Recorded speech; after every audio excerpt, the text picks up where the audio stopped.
What's going on, everybody? Let's get back to resurging. Let's all resurge right now. Get ready to resurge. 3, 2, 1, resurge. Click.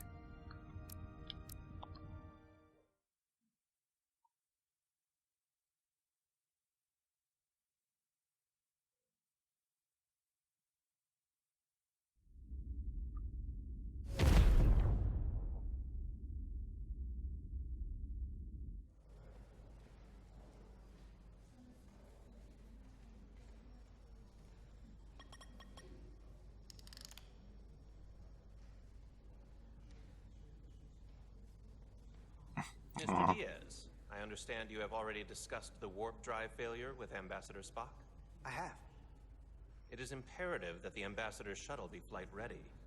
I need you both to ascertain the root cause of the system failures he encountered.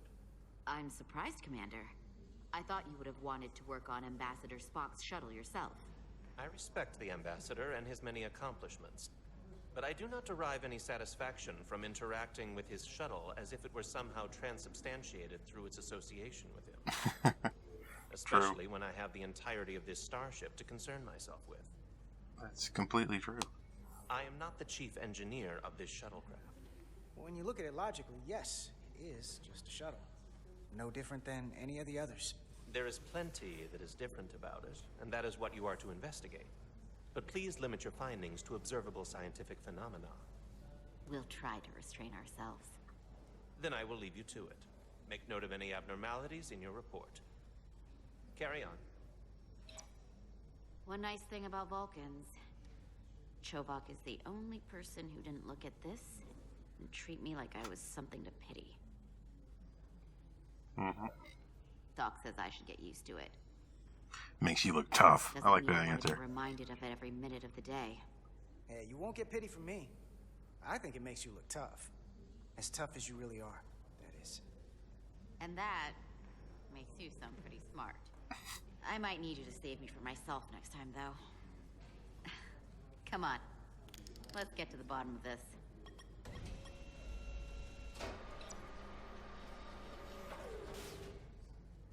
Ready to go? All set. Let's run the diagnostic.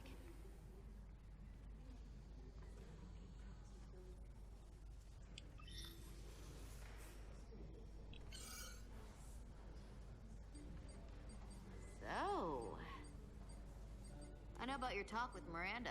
How do you know about that? You do? She sent me a Priority 1 dispatch right after your conversation. I'm happy for you. Both of you. Thanks. But I'm only going to tell you this once. Don't screw this up. Because I would be very unhappy if you tried this out and then, I don't know, 6 weeks or 6 days later, I have to start splitting holidays between the two of you. All because things went south and you're not on speaking terms. That just isn't gonna work for me. You really don't believe in me, huh? It's not you.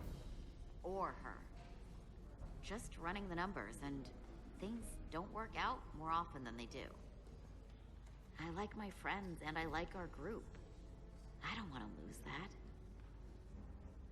Is that thing done yet? Yeah, it's wrapping up. Let's see. The relays along the primary EPS are blown. The backup relays are all intact.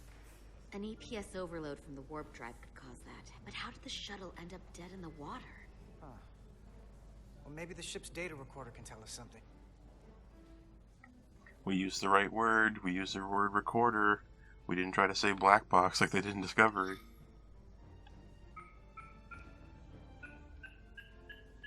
Here. They were only about 8 minutes from their plotted warp point. No faults, just those warnings. What are they?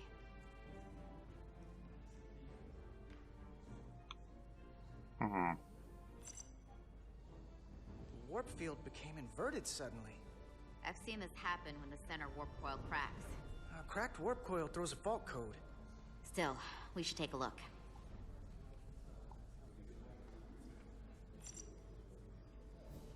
There was a complete warp cascade failure. Wow. They're lucky the shuttle didn't turn inside Yeah, how out. did they survive that? Makes me think the computer panicked on the warp field equation. Subspace variance out of tolerance. What does that mean? It means the main navigation array lost sight of space somehow. Will the array going offline cause that?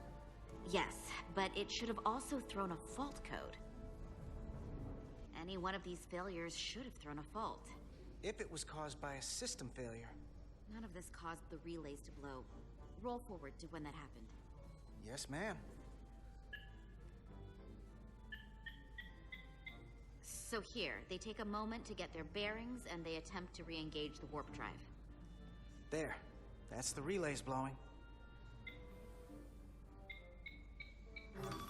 And look, there's another warp system alert. They're all the same. Subspace variants out of tolerance, or warp inversions.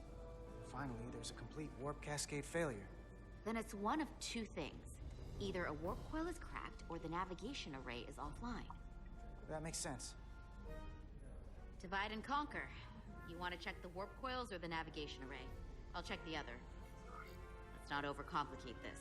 One of these systems is likely broken. It feels like it's a navigational array. I don't know why. I'll check the navigation array.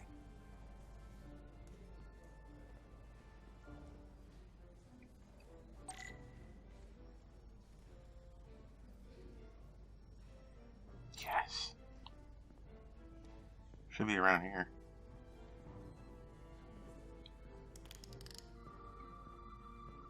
Oh my god.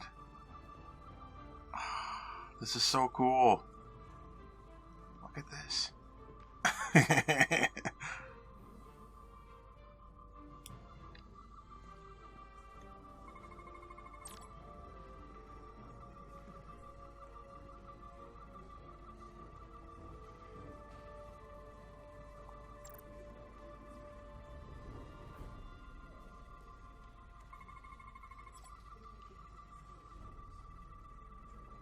Okay.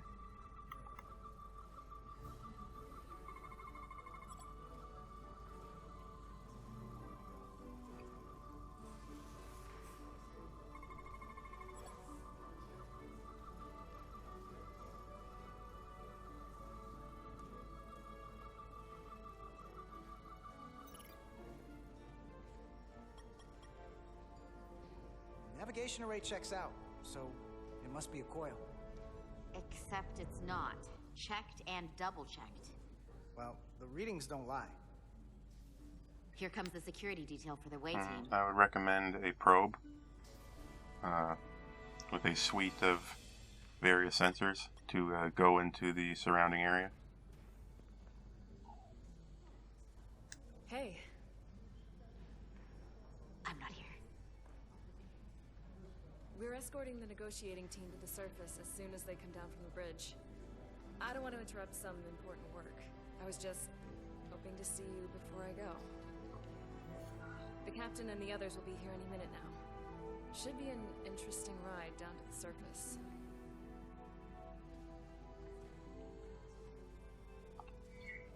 Come on, I'm never too busy to make time for you. That's not true. No. But I am glad you came by. We just made time right No, now. What are you that's talking more about? accurate. I gotta be precise with you, huh? Hey, Maris. Aren't these those button pushers you're always hanging out with? And you're the phaser jockeys we always beat in Parisi squares, right? All aboard for Hotari. That another one of the captain's railroad things? Gotta be. I just usually zone out by the time he gets to the whole, steam engines were the warp drives of their day part. Catch y'all later. You don't want to miss your train. I do have to go.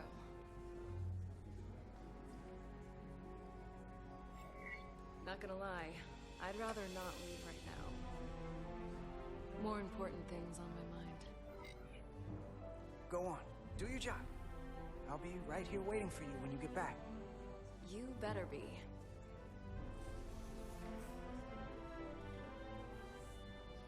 Be seeing you. Oh, she's dead. Hope you don't die.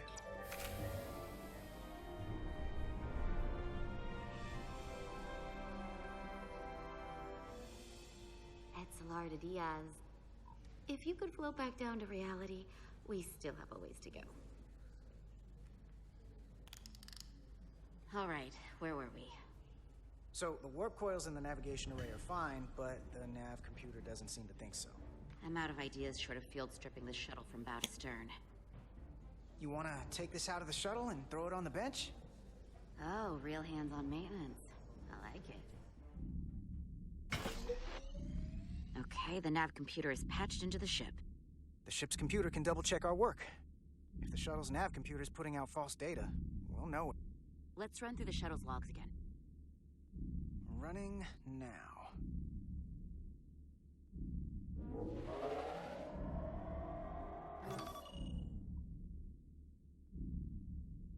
Same. Warp field inversion and a cascade failure. However, the Resolute computer doesn't show the same subspace variance. We're in the same conditions that the shuttle was in when it failed. Why wouldn't the ship's computer get a matching result? What if the subspace variance was a momentary occurrence? That's a possibility, and it would explain why the simulation under our current sensor readings failed to reproduce the issue. But a subspace anomaly strong enough to cause a warp field collapse would leave graviton ripples for days. Let's run with the momentary subspace variance theory for now. Roll forward to the shuttle's attempt to re-engage the warp drive. We need the conditions of space around the shuttle at the moment of warp failure. Resuming simulation.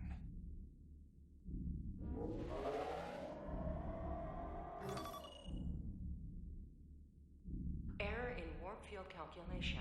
Cochrane formula variables are out of range. That right there. Take the shuttle sensor data from that moment. Computer, why did the warp field calculation fail? Warp field pressure return non-orthogonal. Results are undefined. That doesn't help. Wait, what if we use a different ship? Put the Resolute into the simulation instead of the shuttle. Yeah, it should warp just fine. Unless... Computer, run the simulation with the Resolute. Resolute simulated. Computer, give me manual control on the warp power. Static field intensity, warp 1.1. 1.2. 1.3. Warp pressure is destabilized. Error in warp field calculation. The warp drive has experienced a system-wide cascade failure. Warp field collapsed. Subspace variance is out of tolerance. Cochrane formula results are undefined. Bingo. What-o? The same moment when the shuttle failed to warp, so did the ship. Whatever happened to the shuttle just happened to us. The Resolute will not sustain warp. We can't leave Hotari space. This is a trap. We are trapped. I think this is intentionally designed this way. Something is affecting space around here. I think it's them. I think they're doing that. I'm calling shenanigans.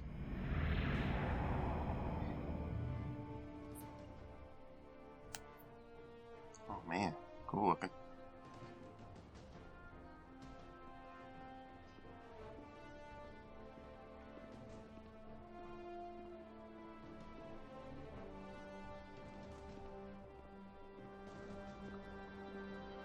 Ambassador Spock, Captain Solano, welcome to Hotari.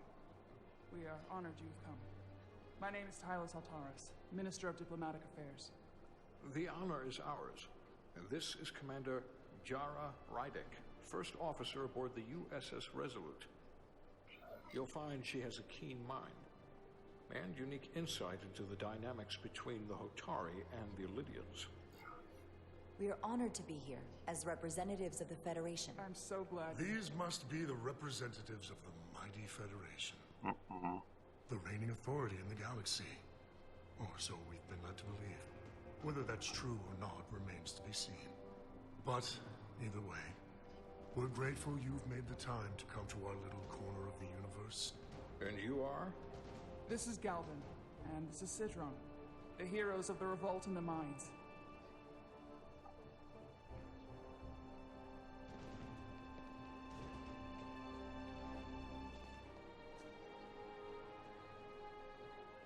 Let's hope this is the last time we ever have to come here. If you'll excuse me.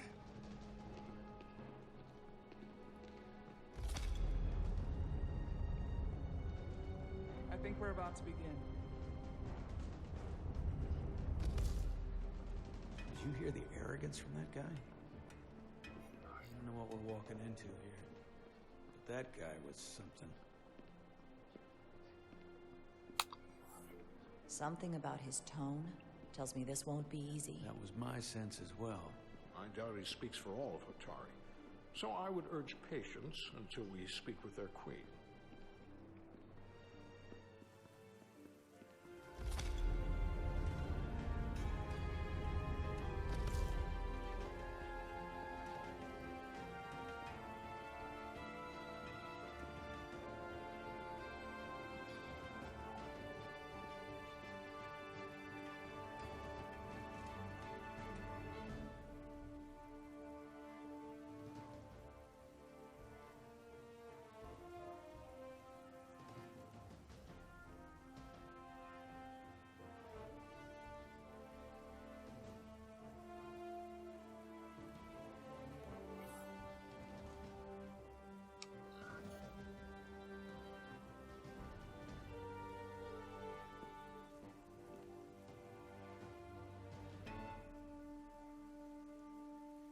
Ambassador Spock, welcome to Holtari Prime.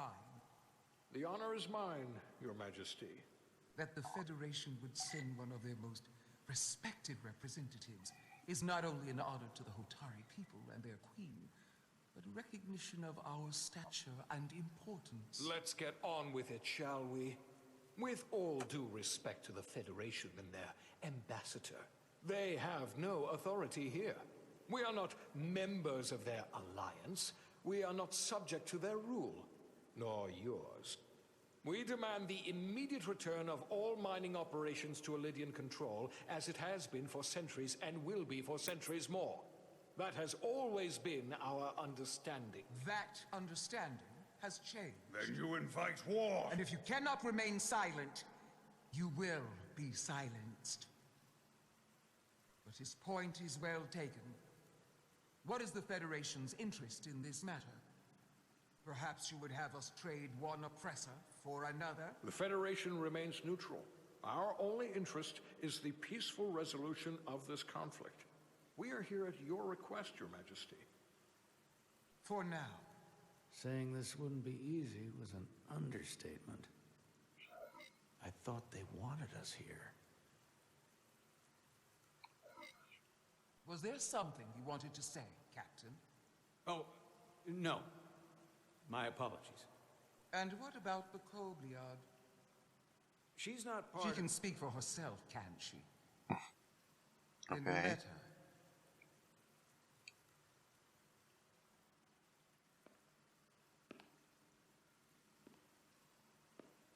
We're on the spot now.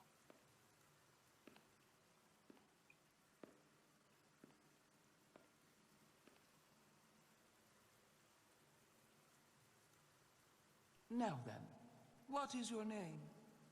Commander Jara Rydek, Your Majesty. Being a Kobliad, you would know better than anyone. Your people suffered brutal treatment at the hands of the Cardassians.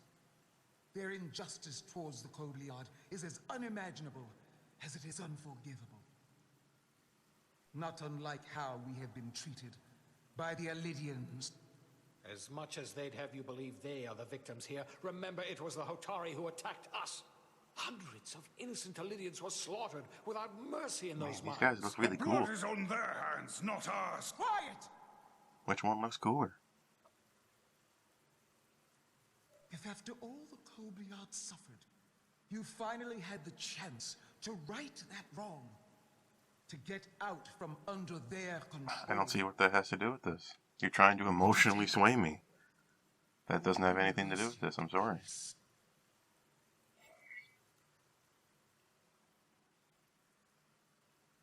Can't speculate on that. I can't speculate on something that never happened, Your Majesty.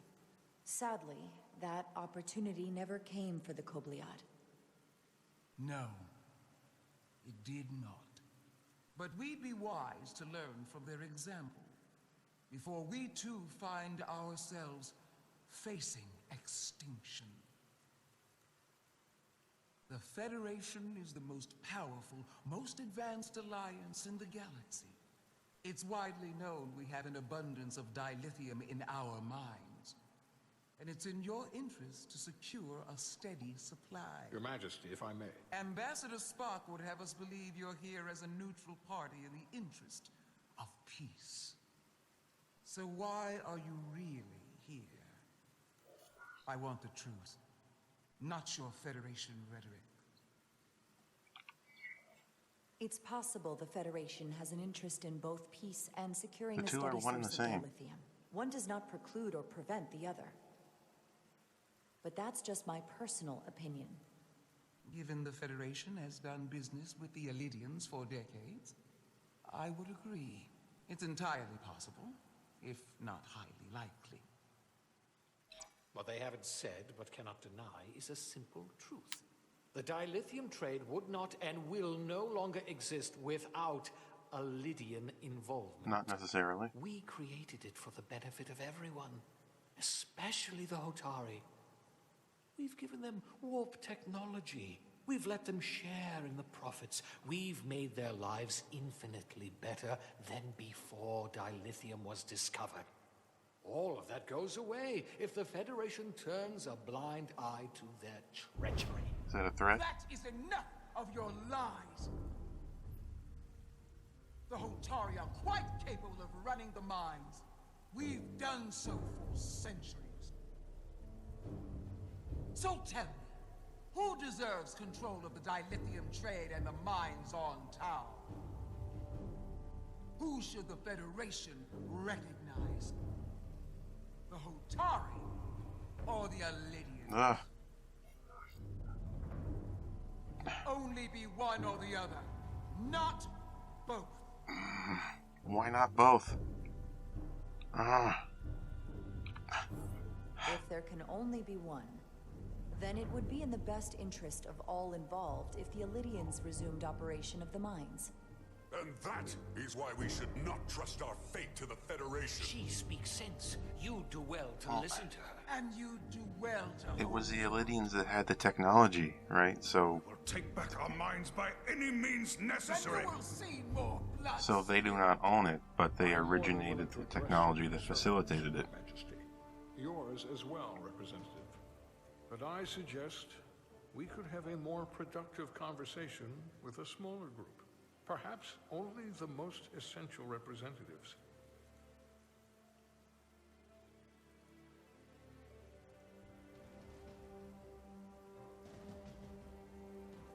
I would agree, Ambassador. Why didn't we let Spock do that? You really put me on the spot, so to speak. There's no way I could have gotten the right answer. Holy cow.